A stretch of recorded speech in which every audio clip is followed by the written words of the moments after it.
Okay, chances are that if you're vegan, you've almost definitely been asked by a non-vegan what you would do if you were stuck on a deserted island, had no food, and had to choose between killing a non-human animal, such as a goat, and a human being. Whom would you kill to eat their flesh? But today, as has been voted for by my patrons, I want to discuss a different question. What would I do as a brown person if I was stuck on a deserted island and had to choose between killing a brown person or a white person to eat their flesh? What would I do? Before we get to that question, however, let me quickly address the original question. If you're not interested, you can skip till this point in the video. So the original question was, if a vegan were to be stuck on a deserted island, would they kill a non-human animal for the sake of survival?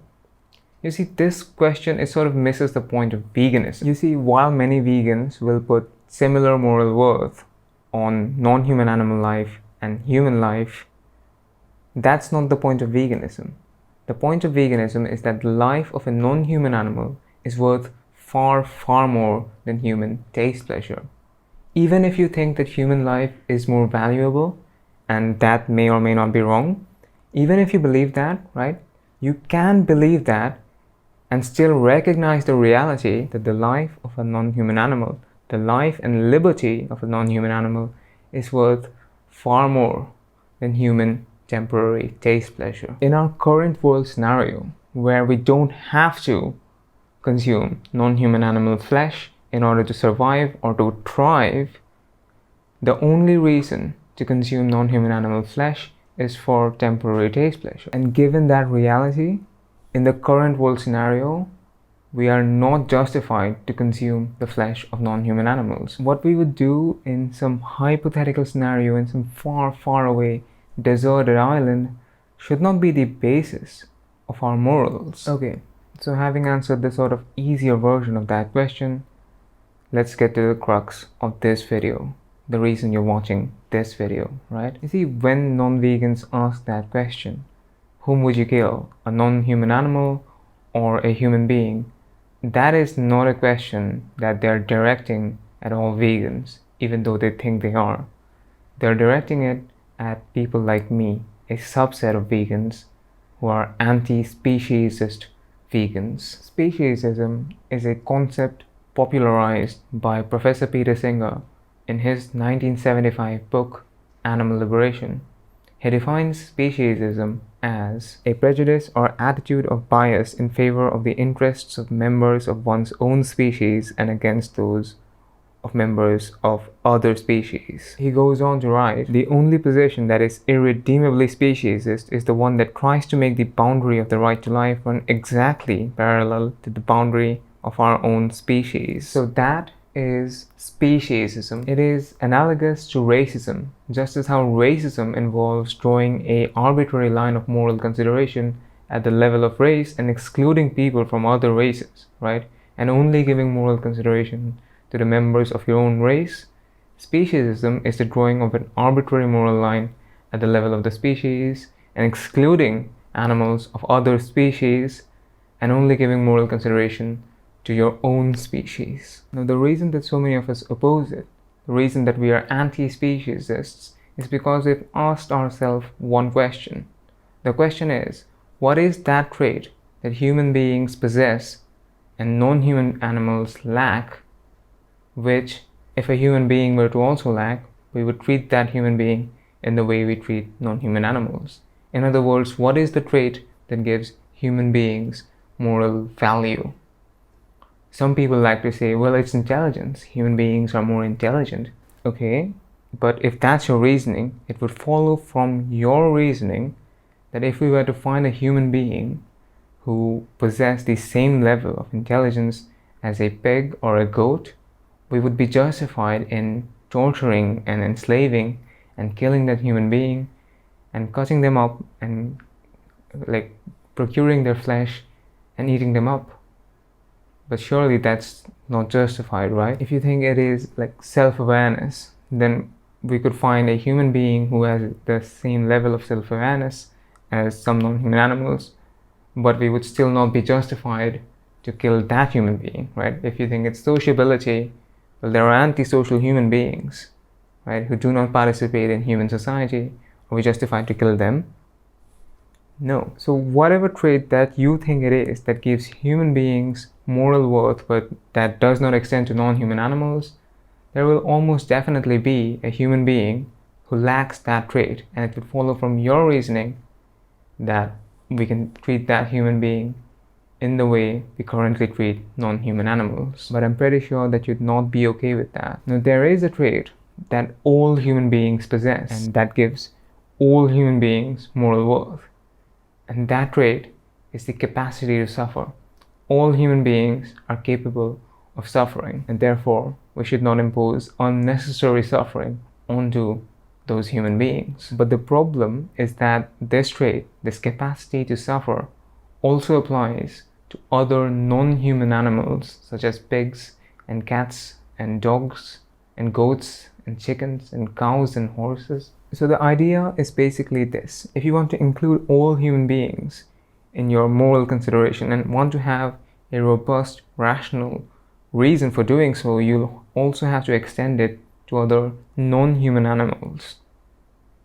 If you want to exclude non-human animals, you will inevitably have to also exclude some human beings, or at least be okay with it if someone wants to exclude some human beings. So that's why we are anti-speciesists, because there is no trait that those non-human animals lack and that we possess that gives us some kind of extra worthiness of moral consideration. So when non-vegans ask me that question, whom would you kill, a pig or a human being if you're stuck on a deserted island, they're trying to show that I don't actually hold the beliefs and the values that I claim to hold, right?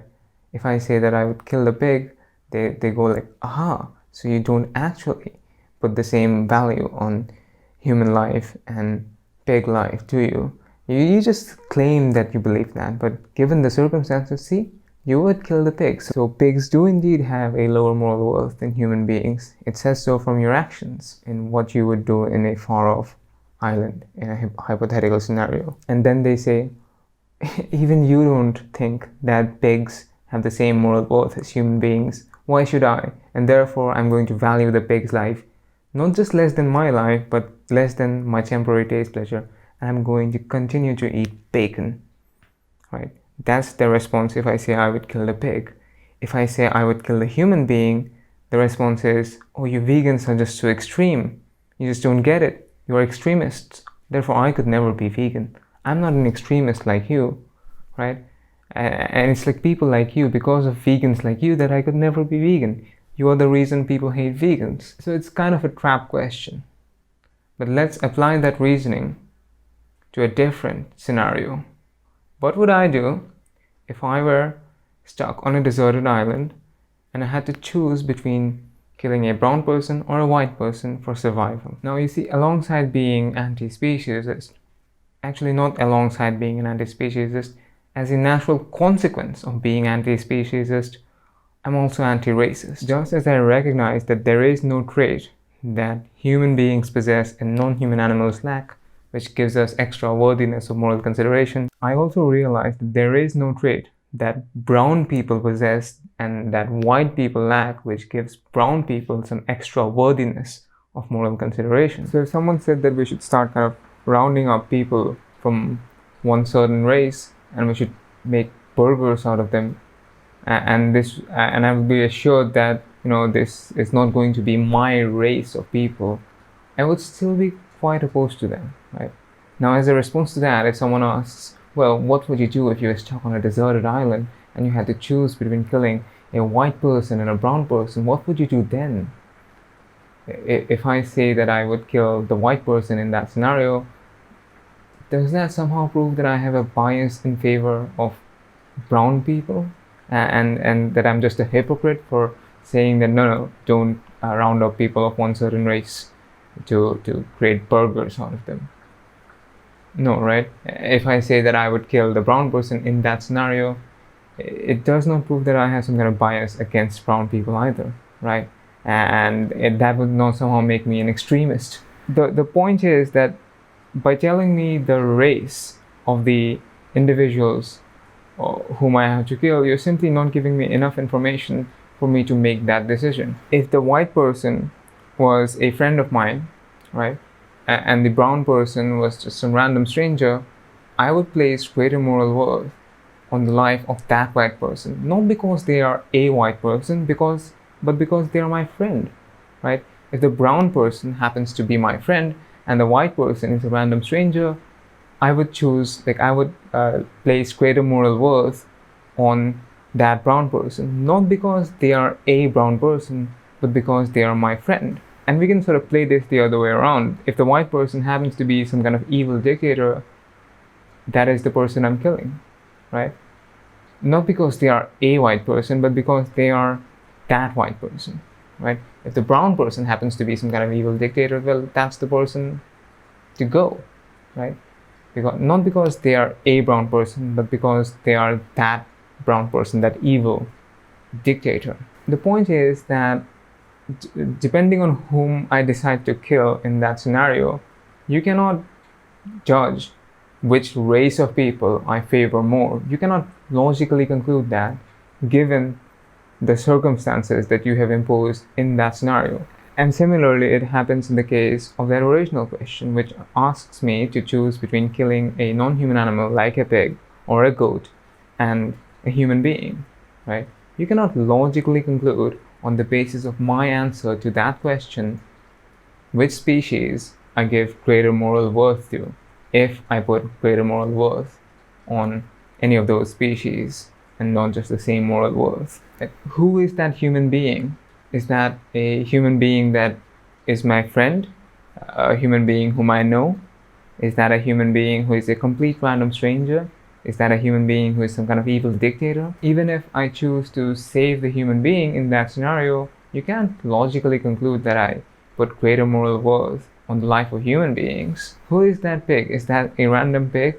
Is that a pig that I've known for like many years and who is sort of my pet and my companion? If I choose to save the pig in that scenario, you cannot logically conclude that I prefer and put greater moral worth on pigs as a species than on human beings. You cannot logically conclude that. So this question that non-vegans ask, which they think kind of exposes vegans, is not exposing anything. Anyway, that's been it for this video. I have been Aditya Prakash, or Soytheist, and I would like to thank you for watching, and especially thank my patrons on Patreon, who by the way voted for the topic of this video and who had early access to this video. If you'd like to do that too, be sure to check out my Patreon. It's the first link down in the description box. There are other benefits as well, starting from just $1 a month. And while the website will say that it is per YouTube video, you will have the option to limiting your patronage to just twice a month or just once a month, and I would still be incredibly grateful. So yeah, be sure to check that out. You can follow me on social media here, and especially on Instagram, where I share my more candid thoughts, mostly in the form of reels, which I don't post here. So be sure to check that out. Links are in the description. And if you're not subscribed to my YouTube channel, you should definitely subscribe to my YouTube channel. I've just started to understand how YouTube works, and the channel is growing at an incredible rate. So if you subscribe now, you'll be able to say that you were here before anyone knew what this channel was, right? So yeah, be sure to hit that subscribe button. Also, by the time you're watching this video, I have probably already recorded the next video. So yeah, subscribe to the channel. Leave a like if you like the video. Leave a dislike if you dislike the video. Leave a comment letting me know what your thoughts are about this video. I will be in the comment section for a while after publishing this video, and we can have some discussions there. And with that, I will see you in the next video.